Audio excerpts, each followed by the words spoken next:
everybody, it's Jeff. Hope you guys are all having a great day.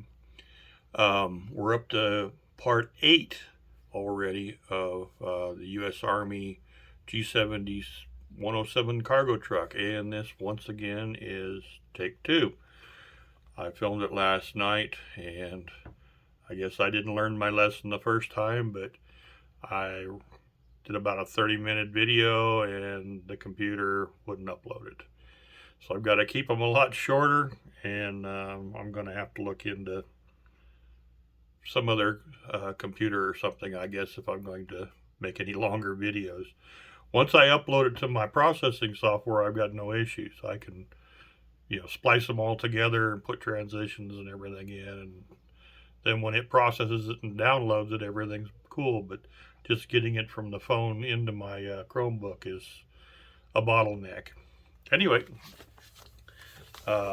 we'll just go through this and I'll show you what I did since I can't do it over again. Last thing we were doing was step 21. We put the bumper on and we put this box on the back. I did not attach the spare tire because I want to paint that first. Okay, here's the spare tire right here. Since all the other tires are exactly the same and you saw me put the spare together, I went ahead and did the fronts and the rears. Okay, the rears are different.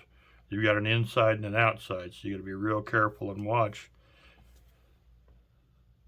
They have lug nuts on this side, and they just got a little depression on that side that keys into this.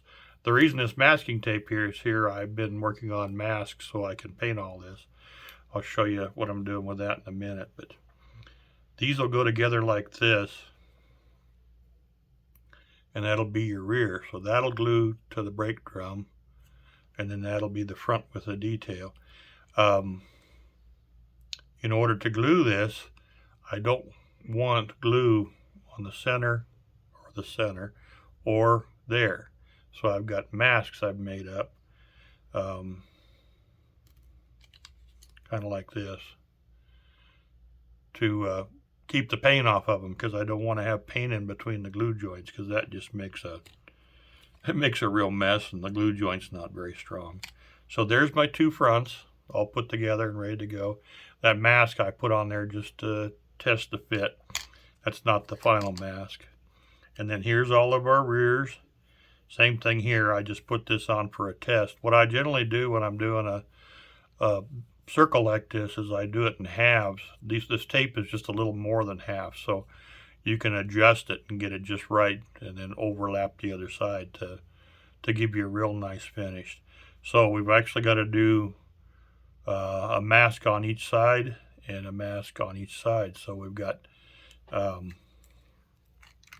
4 rears, 2 fronts, and the spare. That's 7 tires, 4 masks for each tire. So I've been rather busy cutting out masks, and this side. So these will be used. What I'm going to do is I'll put the masks on the back side, and I'll put them in between on the ones that are going to be glued together, and I'll put one on the bottom of the spare where it glues to the frame, and I'll put one here on the frame where the spare will go. So I don't want glue between any of those joints. So I've got enough masks cut for that, and then I've cut these to mask the brake drums. So these will go over the brake drums to keep the paint off of that surface. So before I paint, I'll put those on, and then I'll put the ones in the center. Then once I paint the rubber, well, I'll paint them in primer first. I'll prime them with black, and then I will put the rubber black on, which is a slightly grayish bluish black, and then I'll let those dry for a while, and then I'll mask the outsides, and then I'll spray the centers with the olive drab. And then once that's all done, then I'll let that dry for a little while, and then I'll spray them all with a flat polyurethane to keep the surface, nice and durable. That way, if I want to put a wash or something on it, it will look real nice. So anyway, I've got all the spares. I've got the spare, all the rears, all the fronts, and all the masks ready to go. I just got these recently. I don't know if anybody, if you guys have seen these. They're the Infinity cutting mats. They've got a little groove, and you just put your tape over that and use a really, really sharp knife blade, and you just follow the groove. You can, with Tamiya tape, you can see the black through. It's real easy to do. So I've got this one here that's a circle. Then I've got large squares, small squares, and then I think these are like 45-degree angles. You can cut stars and things like that with it. And then these are, I think 33 or 30 degree for a 90. Anyway, and then these are lines. It sounds like the neighbor's dog's barking. And they're narrow on this side. So you can cut a strip of masking tape down to I think 1/2 mil, all the way, and then you can do combinations. I like them. They work real good. And then this side is real good for cutting your photo etch on. You can tape a piece of photo etch on here to where it doesn't slide around on you, and then this is a nice hard surface. So there's all my masks ready to go. Let me show you what I did, since I can't repeat it. I'll try and make sure this doesn't go too long. Okay, on step 22, I've cut these parts cut out, A40, BF22, and A8, but I don't want to glue those on until I get the engine in. So I'll probably paint those separately, or I might go ahead and wait and just paint them with a brush once I get everything together. And then on 23, I glued all these brackets in. We got BH5, 2 of those from the top down, BH4, 2 of those from the bottom up, and then BH11, 2 of those from the bottom up. So here's what I've got. They're little brackets that go here and here on both sides, and this one is they just come up from the bottom. This one, there's a piece on the top and the bottom, so that it looks like it's a bolted, clamp that goes all the way around. Just a nice extra little added detail. So that I've got on there. And then I went through the instructions, basically looking for anything else that needs to be glued directly to the frame. The exhaust pipe I can't add until the engine's in to get the fit just right, so I didn't touch that.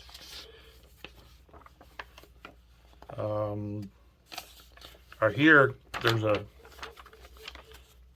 on 38, there's a small piece of photo etch, PE32, that goes right in the center of the bumper.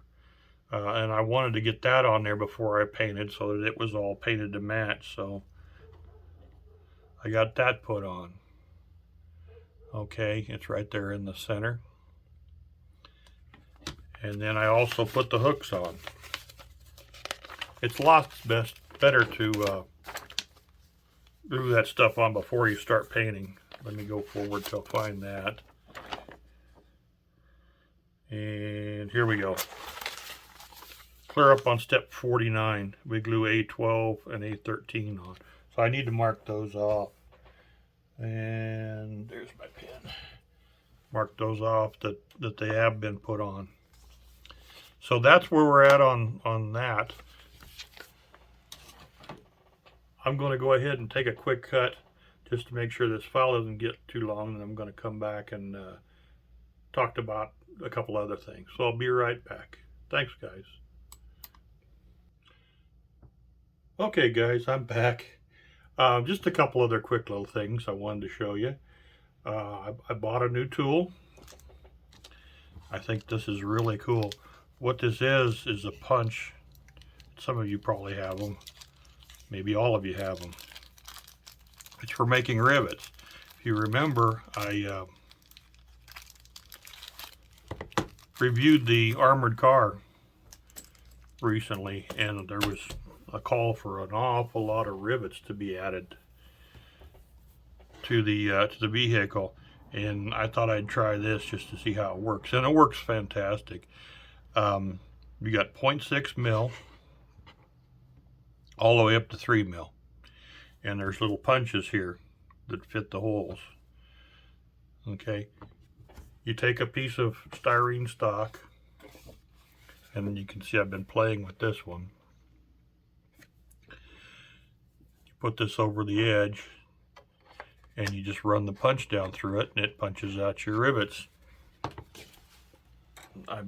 You probably can't see this real good because it's white on white, but I've been, let's see here, there they are, you can see the rivets. So I rooted up a spoon, so that's one heavy duty riveted up spoon there, and that worked really well. I'll get some paint on them, but I did some on this one too. You'll be able to see them a lot better once I get some paint on them. But I was going to try that for my armored car. This is 0.6 millimeter punch through a 0.55 millimeter piece of plastic, piece of styrene. All I did was take, and you got to be real careful because these things, just your breath will move them, but I punched a whole bunch of them out night before last, and I set them, took a piece of tape, and I marked off my spacing, and I put a piece of tape across, and then I would just set a rivet on there and just barely touch it with some quick setting, extra thin, and I got those all on there, and then I'd pull the tape and just took a fiberglass pencil and went around and took the little bit of glue mass off. It worked really, really well. So I'm going to try that with my armored car. I'll be building it before too long. Just thought I'd show that to you guys. I'm real happy with it. It works really good. It comes from a company called USA.